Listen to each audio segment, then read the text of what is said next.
And welcome today. We are going to be discussing both the facts and discussion part of the research paper, and we're going to be discussing what you're going to be doing with the help. And we're going to do both of those things. And if you have questions, you can ask those.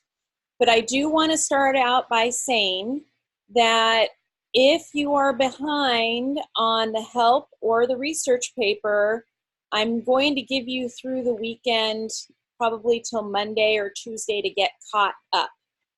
So I'm going to say that verbally, and then I'm going to say it in a message because I want to make sure that everybody is on the same page. A couple of weeks ago, I introduced our research paper and explained how to choose a topic.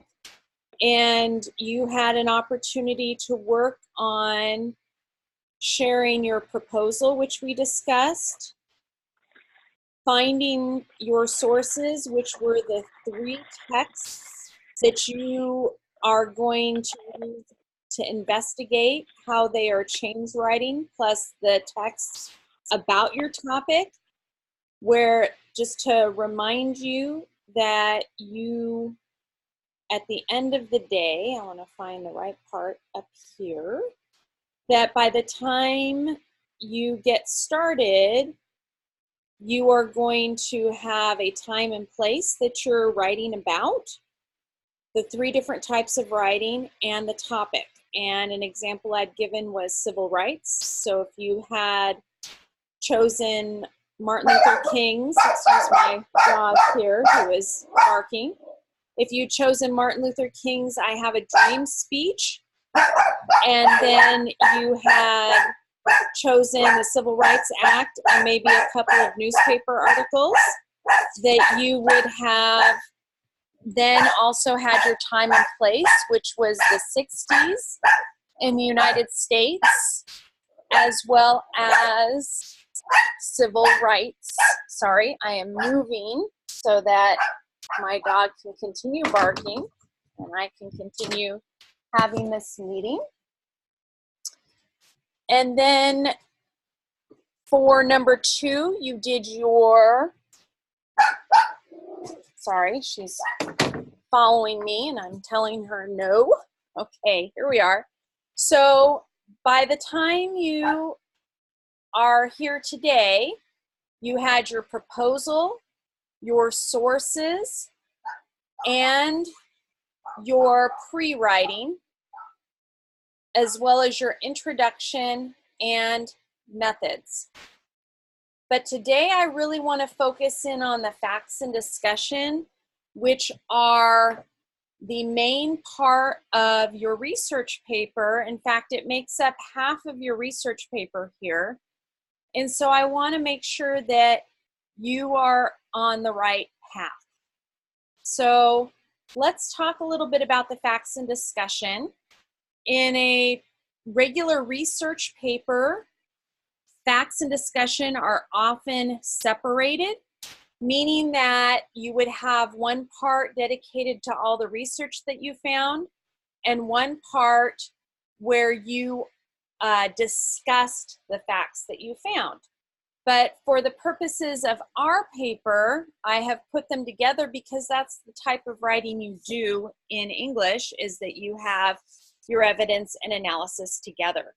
So as we look here, a reminder is that facts are evidence from your resources, and there's a wonderful source called Integrate Quotations, or just Quotations, which is from the University of North Carolina, Chapel Hill.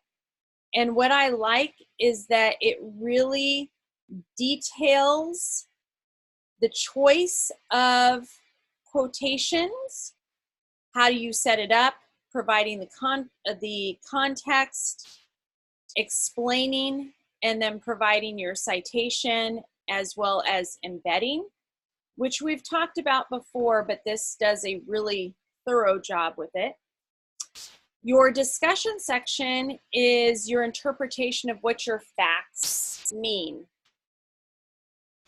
So I have a handout here that I wanted to utilize called Using Evidence from Outside Sources to Write Commentary, just as a reminder here of what it is to do. So I have a few things to review here, including quotations from UNC Chapel Hill, which I just showed you, as well as a couple of others. But I wanted to go down and really point out that your job with your research is to show how the three pieces of writing are actually change writing, and that you are helping us to understand a new bit of understanding of the text, where you're explaining how it encouraged change. You are also needing to make sure that you show ultimately how your evidence substantiates or proves your point, which is your claim and then your thesis. And so I want to show you an example here of that is not a complete paragraph, but it is a part of a paragraph that includes a claim, it includes evidence, and it includes analysis and synthesis. And what's nice about this example is that you won't have needed to have read the text East Eats West in order to see how valuable the example is. So I want to run you through it. The claim is transformation was not only seen in the author, but in his family too. And so I chose this example here to share with you because your research paper is about change writing, about how writing is used to transform. And so this is an example of a claim about transformation, even though the topic is a little different. It's not a research paper per se, but the topic is similar to ours. So the claim is transformation was not only seen in the author, but in his family too. The evidence here, which is contextualized, states, as Asians who were deeply influenced with Confucian ideology, the author's family was not very fond of expressing their feelings directly through verbal means. However, Lamb notes, I recalled too that first time I won a journalism award, and my father tried and then failed to say something in Vietnamese. Finally, he said in English, I am proud of you. Then a quick pat on my shoulder. I was stunned. Okay, so going back to the claim, we're talking about transformation in the author's family. And we're seeing here an example where he showcases the father using his second language to express an idea. And so here is the analysis of what this evidence means, and it ties directly back to the claim. So it says, language is so much a part of culture that some sentiments cannot be translated. We can see from the above example how the Western culture had changed the behavior of the father towards his son. Although it might not be obvious to most because on the outside it was simple praise, it actually illustrated how his father transformed and adopted the current American tradition of first considering his feelings and then sharing them with the people he felt them about.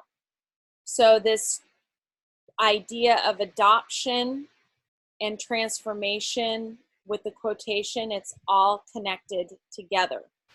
And so I wanted to take a moment to remind you that in your facts and discussion section, it's the body of your research paper where you're going to have claims, you're going to have evidence, and you're going to analyze and synthesize that evidence. I also have a couple of templates here if you want to use them. I'm not a huge fan of templates because I want you to do the writing, but this template helps you transition from the evidence to the analysis. So one can be this illustrates, or this explains, or this shows, or this demonstrates, or this emphasizes. And in fact, if I wanted to, I could have started out this analysis with this demonstrates how language is so much a part of culture. Okay, so this is here as a sort of crutch, and you can keep that crutch in, or you notice up here that I have taken it out. You could also say this is important because, this is key because, this is significant because, this is crucial because, this is vital because. And again, I could use that up here. This is significant because language is so much a part of culture, and so forth and so on. So in looking at your research paper, the facts and discussion, I really wanted to take a moment to come back and focus in on, okay, how these two things are what you've been doing all semester, but I really wanted to take a moment to really hit it home right there. And I'm going to open it up to questions, but I want to first continue because I think this is going to be helpful to you and your understanding here, okay? And if you're behind, this next part is going to be extremely helpful. So in research number 3, you had to organize your research paper. And I want you to go back to your research paper organization, whether you used the first way to structure, the second way to structure, the third way to consider structure, or if you came up with your own structure, okay, of organization. I want you to have this out in front of you as you are doing your writing, okay, because you want to keep this as a map. And then please understand that even though it's a map, that writing is the act of learning, so you can always go back and change your structure if you need to based on what you're learning from the writing. So you have the way to organize, but I want to remind you that there's a couple of things that you need to include that you in your paper. The first is that you need to identify the rhetorical situation where you are sharing the context, purpose, issue, the author, and the audience, where you're answering the question, how did the rhetorical situation cause the need for your message? Okay, so you can have that be in your introduction if you want to, or you can have the brief history, which sets up the problem to be solved. You can talk about the rhetorical situation, which again is the audience, the text, and the context here as a setup. And then I want you to look at how ethos, pathos, and logos in the piece of writing actually encourages the audience to change. So the ethos as in the ethics of who is sharing the idea, the pathos, the emotion that is connected, and the logos is the logic or the ideas behind each of your 3 texts. And I have a video here called Mr. Rogers and the Power of Persuasion, which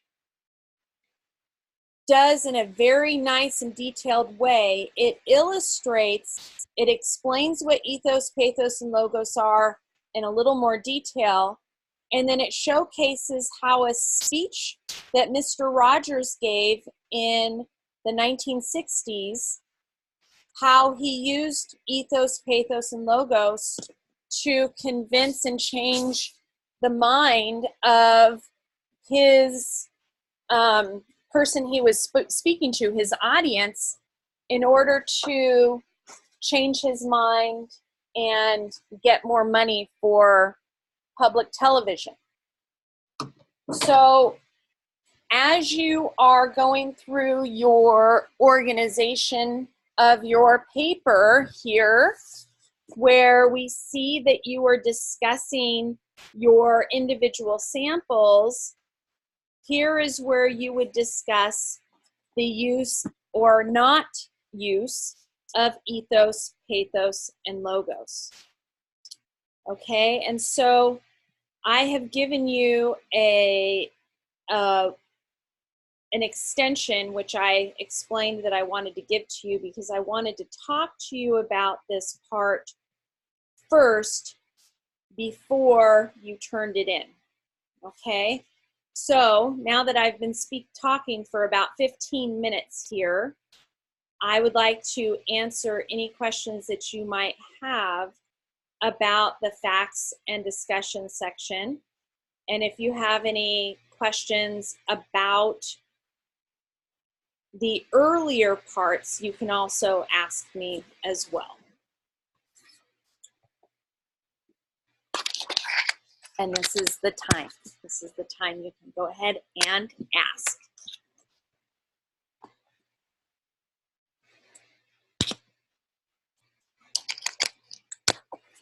I had a quick question. Until when did you extend this part, the part that was due today? Until I'm giving you a week and a weekend. Oh, okay. Okay. Thank you. Yes. Yes. You are welcome. I did not want you to do this before I had an opportunity to showcase how to do it, because it is layered. But if you go ahead and use your organization strategy here, plus remembering or utilizing the ethos, pathos, and logos, I want you to make sure that you're using that. It's going to help you write this part. Any other questions about this?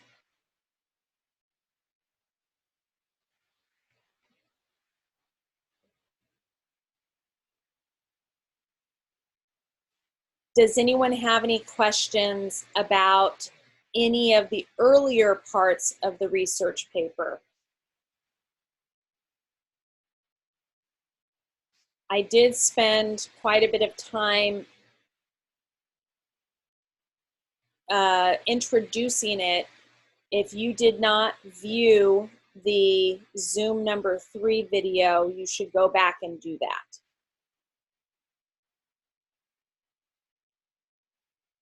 Okay, all right, so if there are no other questions, I want to showcase that the last part of your paper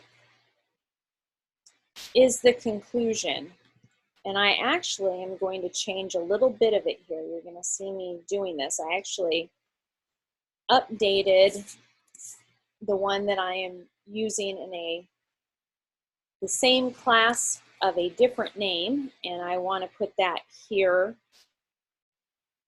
so that you have the exact same conclusion as everybody else.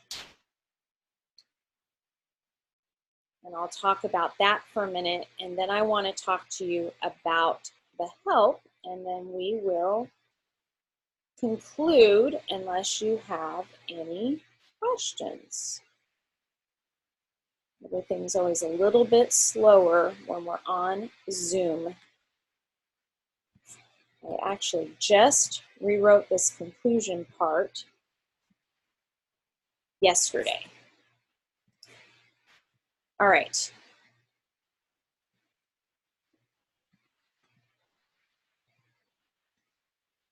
Okay, so I want to share with you your conclusion is you are going to use this part to do this As a result of your facts and discussion question, argue which type of writing or the genre, was it the speech, was it the video, was it the tweet, was it whatever the 3 different types, was most impactful in enacting change in the time and place of your topic. Please reference back to the use of ethos, pathos, and logos. The conclusion of a research paper traditionally explains how these findings are significant to the reader and their understanding of the research project. So this answers the question, why is knowing this important?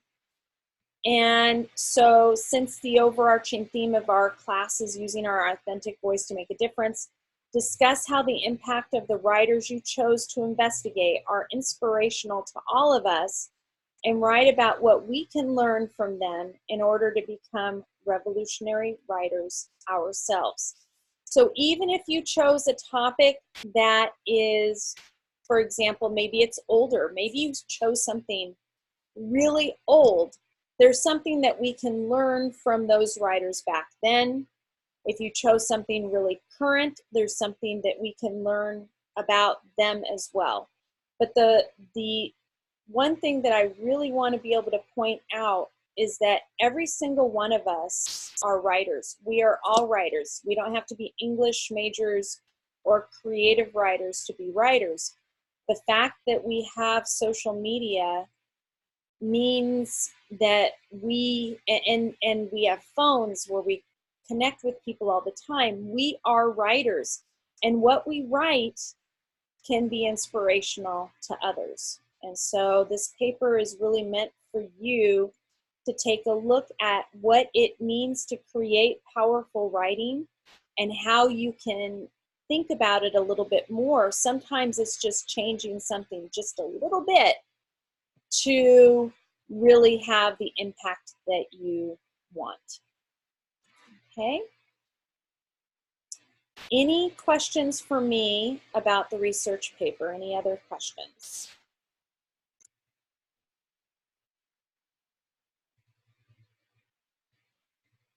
Okay. So I want to segue into talking about the help. I just opened up, although I'm going to send you a message about it on Monday, I just opened up our second to last, but it's our last big module right here that has the timed right quiz. And I want to really emphasize not to open this up until you are ready to take it. Because once the time starts, that's it. You don't have any, you have only that time there. I have a timed right mini lecture here, which with several very helpful tips and tricks for taking a timed right, whether you're doing it online using Canvas, which is what you're going to be doing, or doing it by hand. So I want you to watch this before you take this.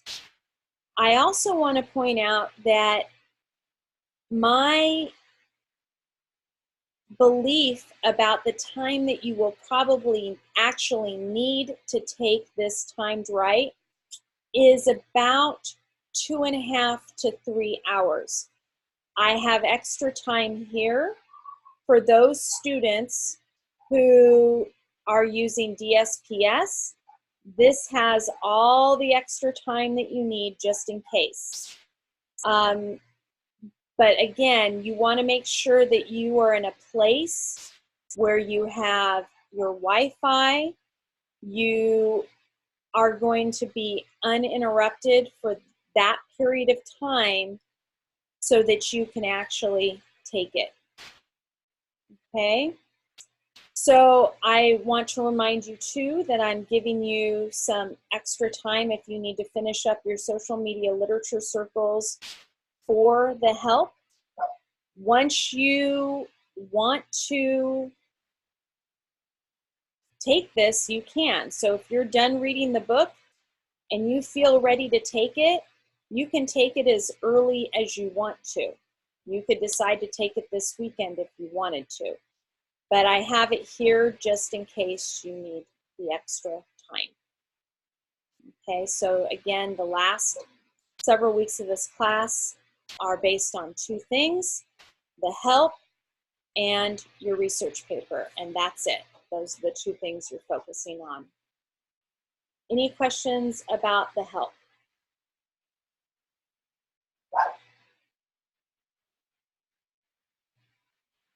All right, does anyone have any other questions? Alrighty then. I wish you an amazing weekend. I want to remind everybody that due to the Thanksgiving holiday, you can get stuff done early if you would like to, or you could take advantage of that weekend to get caught up. It's up to you. But after week 15, we have week 16. There's not going to be a lot to do with week 16. There's going to be just a kind of like a feedback evaluation, and that will be all. So once you finish with the times right and your research paper, you are essentially done with the class except for the final evaluation. So you should feel proud of yourselves, and I am looking forward to seeing what you do. Have a wonderful Friday. Take care.